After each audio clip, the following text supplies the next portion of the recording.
All right, here with Anthony Knox. It's your 4th time wrestling at Who's Number One. That's Crazy. insane. Crazy. Tell me about your first memory of Who's Number One, what that experience was like. Well, I would say the first year was definitely the hardest. I got here, I was rough on weight, you know. It was a tough flight. I got here, I was overweight, and I ended up toughing it out, making the weight, wrestling well, and then from there, I just kept getting invited back, kept winning, and here I am, 4th time. So you had Lilo Doll, and then Davino. Who'd you have last year? Oh yeah, Leo DeLuca. I had Leo, I had Castillo, and I had Lilo Doll. Oh yeah, Castillo, not Davino. Okay, so now 4th year, Aaron Seidel, familiar opponent. What do you expect from Aaron in this match? He's gonna go underhook and he's gonna go dump. It's 2 attacks, so I just gotta keep my elbows in and hand fight well and get to my stuff. Get on top. I don't think he can hang with me on the mat, so the goal is always to get on top when I'm in folk style, and nothing changes here. Just get out there, get a takedown, get on top, and end it. What's been your maybe progression from the top position over the last year or so? What have you been working on? It's just being able to do everything to both sides now. I have the attacks I want from top, and then if a guy wants to flatten out and kind of lay there, then I could turn him there too now. So it's just like keep working with Ethan, and he has so many tricks in there, and he's done so much there that it just kind of built itself. And from neutral, what's been your focus? I've just been really working on my head-hands defense.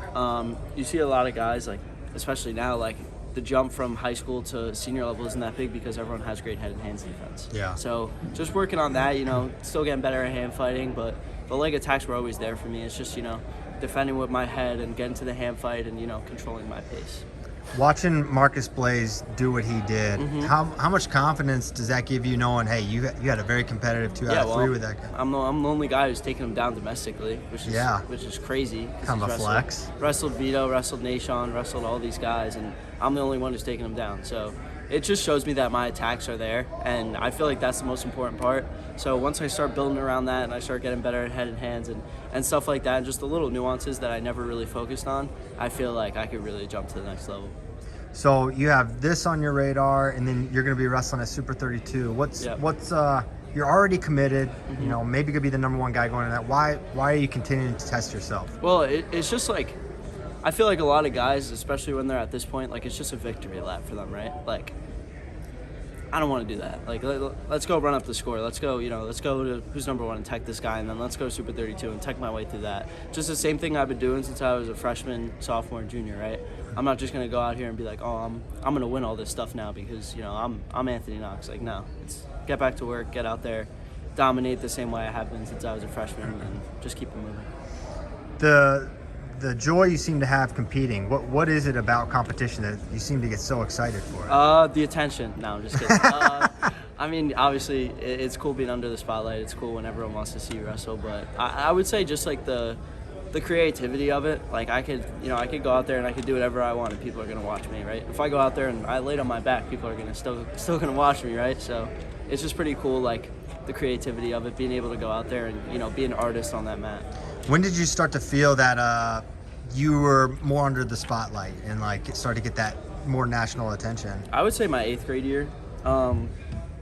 It's hard at first. Any like young kids that are watching that are really good, like it sucks at first, man. Like, I remember my freshman year when I lost to Jack Caruso, like I thought the world had come down. Like I didn't leave my room for like 3 days. Oh no. And you just gotta remember, like it's just a game. It's just a sport, right? I do this because I love it. I don't do it because I have to. I do it because I love it. So if I'm getting attention and people are looking at me and 100 people hate me and there's one kid that wants to be just like me, then I'll do it for that one kid. Yeah. And the college season, you're committed to Cornell. How excited are you to get to Ithaca in a year? Oh, I'm hyped up, man. How much time are you spending out there? I see you go there training every now and then. So I go up to the RTC to, I was up there to help Vito out a little bit, and then I'll be up there again soon. It's just a great atmosphere, a great family atmosphere. I love Coach Gray's kids, and hopefully they love me. And it's awesome up there. It really is. Did you, Vito kind of had an up and down year, was battling injuries. Did you get a sense Vito's back in full form training alongside him? Yeah, it's crazy, man. Like literally, like Vito could come in like one day and like you'll be like, this guy's a world champion. Who is Yeah. this guy? And then 2 weeks before competition, you just see him walk in, and that flip just switches, and he's just like a completely different dude. And he's, you know, messing everybody up in the room, and that's when you're like, oh, okay, like he's ready to go. And that's what I felt leading up to World Team Trials. I was like, all right, he's ready. He's ready to go. Are you going to train with him any before World Championships? I think so, yeah, hopefully. Cool. All right, what are you most excited about for tomorrow night? This is my last time here, so I'm just gonna, you know, soak it all in and enjoy it. Just go out there and put points on the board, dude. Do what I love to do. Awesome. Anything else before I let you go? Tune in tomorrow, 5 p.m. Sunday. Let's go. Let's go. Thanks, Anthony. Yep.